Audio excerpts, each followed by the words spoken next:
Okay, let's get into the program. There's going to be some key concepts that you need to understand that are going to be repeated throughout this program. So this is very important that you get these key concepts. I'm going to go through them very briefly, really quickly, and then we'll go through them in detail. First of all, you're going to need to know how to understand the circadian rhythm. This is your circadian clock. It's what keeps time, night and day. You need to learn how to synchronize your body with it.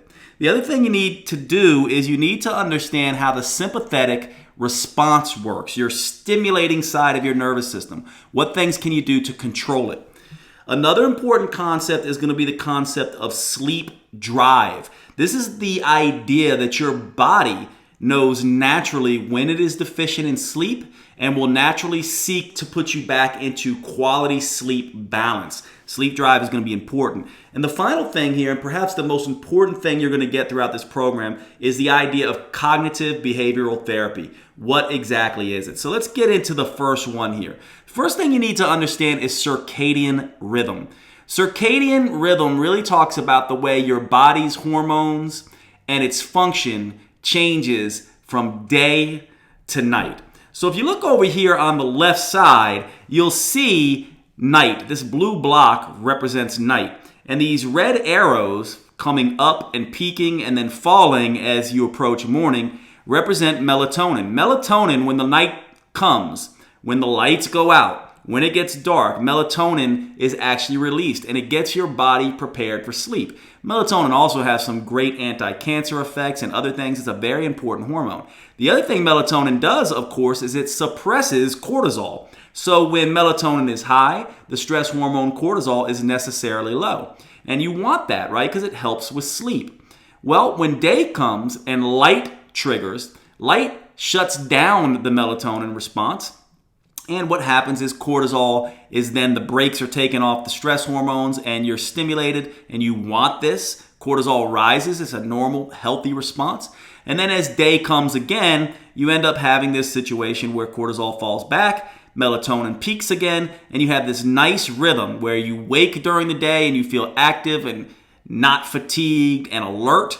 And then you have this sort of situation at night where you naturally feel sleepy. This is how the body functions normally. By the way, there is one time during the day, right between the hours of maybe between 1 o'clock on the low end and up to 5 o'clock on the high end, is a natural lull in the circadian rhythm. And it's a great time to take a nap. And ironically, many cultures use this time for siesta. So that's important to understand circadian rhythm, because we're going to talk about resetting your circadian rhythm and the things that you can do to do that.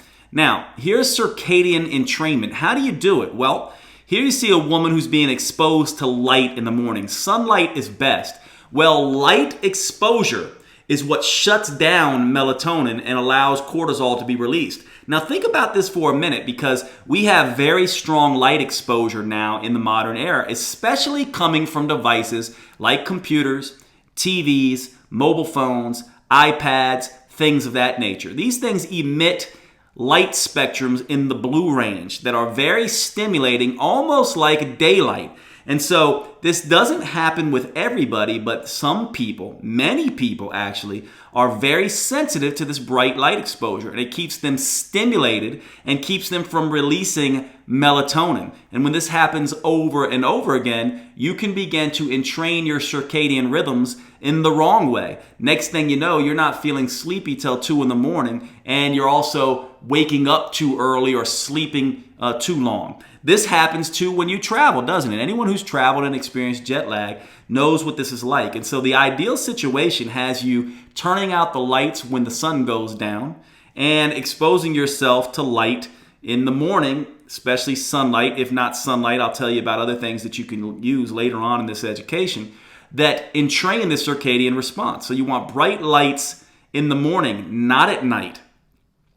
You also can use food. Food is a very good way to entrain their circadian rhythm. And a lot of people don't know this, but one of the best foods to help suppress your nervous system at night and get it ready for sleep and release things like serotonin and things like that is carbohydrates. One of the best things to do to stimulate you in the morning is proteins and fats. And so if you're someone who has a circadian rhythm issue, and many people with insomnia do, what you want to do is you want to expose yourself to bright lights in the morning. You want to have a protein and fat dominated breakfast, and maybe save up your carbohydrates, healthy carbohydrates actually, not the ones this woman is eating. That can help you fall back asleep. And then of course, learning how to relax the body during the times it should be relaxed. Many people in the modern era are stimulating themselves with violence on TV or video games or surfing the web and doing all of this stuff at night, exposing themselves to bright light, which is stimulating, and also exposing themselves to other things which are stimulating, right?